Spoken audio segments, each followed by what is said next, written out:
لا الہ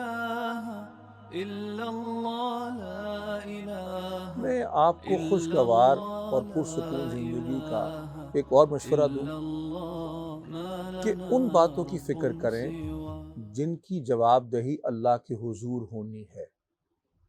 مثال کے طور پہ آپ کا عقیدہ، آپ کی نمازیں، آپ کا اخلاق، آپ کے معاملات، آپ کی ذمہ داریاں،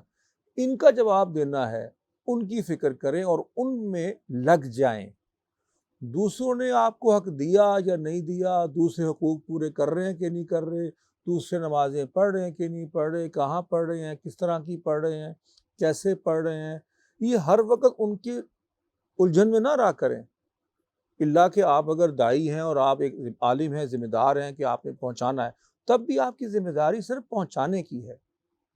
زبردستی کروانے کی تو نہیں ہے۔ تو آپ اپنا فوکس پہلے اپنے پہ رکھیں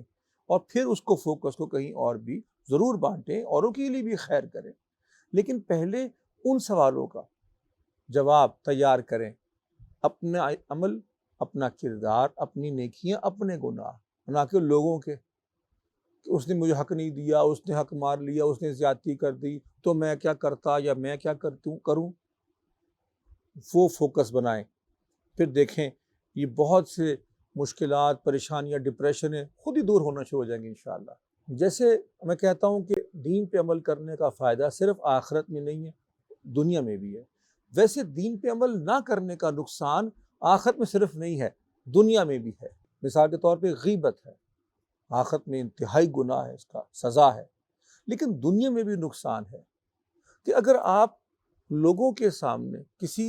غیر حاضر کی برائیاں کریں گے یا غیبت کریں گے، اس کے بارے میں ایسی باتیں کریں گے جو نہیں کہنی چاہیے،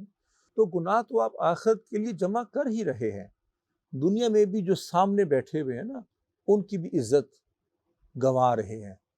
ان کی بھی دلوں میں اپنی جگہ ختم کر رہے ہیں۔ اس لیے جو حاضر ہے اور جو حاضر ہیں ان کا اعتماد